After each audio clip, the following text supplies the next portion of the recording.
Alamgir take media চ্যানেলে সবাইকে স্বাগতম। আসসালামু আলাইকুম সম্মানিত শিক্ষকবৃন্দ, অনারেবল ভিউয়ার্স।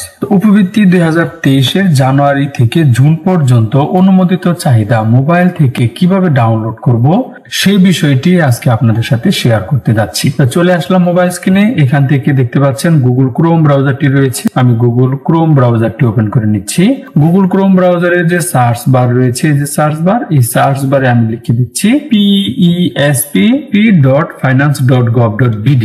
আমি স্ক্রিনেও দেখিয়ে দিচ্ছি pesp.finance.gov.bd।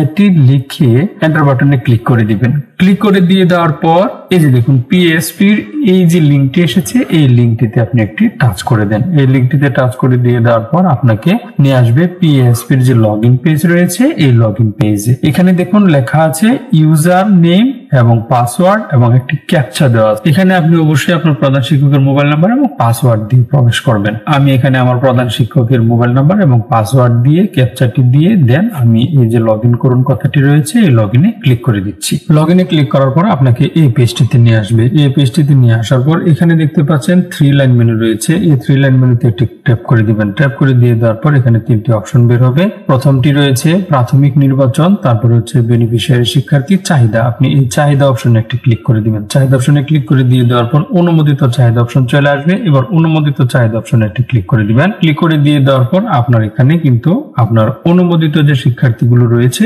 অর্থাৎ জানুয়ারি থেকে জুন 2023 এর উপবৃত্তির চাহিদা পাঠানোর পরে যেটি অনুমোদিত হয়েছে, এখানে সেই তথ্যগুলো আপনি দেখতে পাবেন। যদি কোনো শিক্ষার্থী অনুমোদিত থেকে থাকে তাহলে সেটিও কিন্তু আপনি এখানে পেয়ে যাবেন। তো এখানে 10 জন দেখাচ্ছে। আপনি এই যে এখানে একটা আইকন রয়েছে, এটাতে ট্যাপ করে দিয়ে দেওয়ার পর আপনি কিন্তু এখান থেকে এই যে 20, 50, 100 পর্যন্ত আপনি দেখতে পাবেন। তো 100 দেখার জন্য আমি এই 100 ঘরটি নির্বাচন করে দিলাম। এবার আমি কিন্তু এখানে 100 শিক্ষার্থীর তথ্য একসাথে দেখতে পাচ্ছি। তারপর অনেকেই বলছেন যে নিচে পরবর্তী অপশনটি দেখা যাচ্ছে না। এই যে দেখুন নিচে কিন্তু এই যে 1, 2, 3 তারপরে পরবর্তী অপশন রয়েছে। তো আমার এখানে যেহেতু 527 জন এন্ট্রির মধ্যে 1 থেকে 100 পর্যন্ত দেখাচ্ছে, তাহলে আমাকে এটা কিন্তু 5 বারে ডাউনলোড করতে হবে। তো আমি এটা 5 বারে ডাউনলোড করে নিব। তো এখন যদি আপনি শ্রেণী ওয়াইজ ডাউনলোড করতে চান তাহলে সেটাও কিন্তু আপনি পারবেন। এই যে দেখুন এখান থেকে শ্রেণী নির্বাচন করে নেবেন। প্রাক প্রাথমিক নির্বাচন করে দিয়ে দেওয়ার পর এবার এখান থেকে খুঁজুন অপশনটি রয়েছে, এই খুঁজুনে একটি ক্লিক করে দেন। দেখেন এবার এখানে কিন্তু সকল প্রাক প্রাথমিক শিক্ষার্থীর তথ্য আমি পেয়ে গেলাম। এখন দেখুন এখানে কিন্তু আমার শুধু প্রাক প্রাথমিকের শিক্ষার্থী দেখাচ্ছে। 38টা এন্ট্রির মধ্যে 1 থেকে 38 পর্যন্ত দেখাচ্ছে। তাহলে এখন আমি শুধু প্রাক প্রাথমিকের সবগুলো একসাথে ডাউনলোড করব।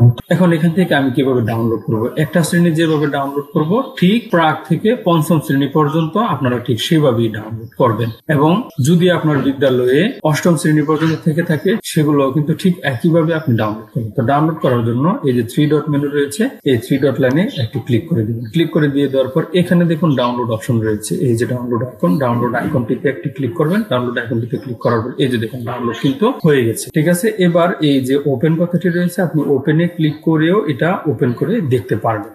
এই যে এটা কিন্তু আপনি যেটা ডাউনলোড করলেন ঠিক সেটা। আবার প্রথম শ্রেণী নির্বাচন করবেন। এখান থেকে প্রথম শ্রেণী নির্বাচন করে এই খুঁজুন অপশনে ক্লিক করবেন। খুঁজুন অপশনে ক্লিক করার পর আপনি এখানে প্রথম শ্রেণীর সকল শিক্ষার্থীরা চলে আসবে। তো এখন দেখুন এখানে 116 জন দেখাচ্ছে। নিচে কিন্তু দেখতে পাচ্ছি 116 জন। তো আমি ডাউনলোড করার জন্য আবার কি করব, এই 3 ডট লাইন মেনুতে ক্লিক করব। 3 ডট লাইন মেনুতে ক্লিক করার পর এই যে ডাউনলোড অপশনটি চলে আসবে। এবার ডাউনলোড অপশনে একটি ক্লিক করে দিব।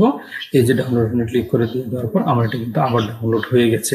এখন তো 100 হলো। তো 16 জন যে বাকি রয়েছে, 16 জন আমি কিভাবে আবার ডাউনলোড করবো? 16 জন ডাউনলোড করার আপনি আবার একটু নিচে চলে যাবেন। নিচে গিয়ে যে পরবর্তী অপশন রয়েছে, এই পরবর্তী অপশনে একটি ক্লিক করে দিবেন।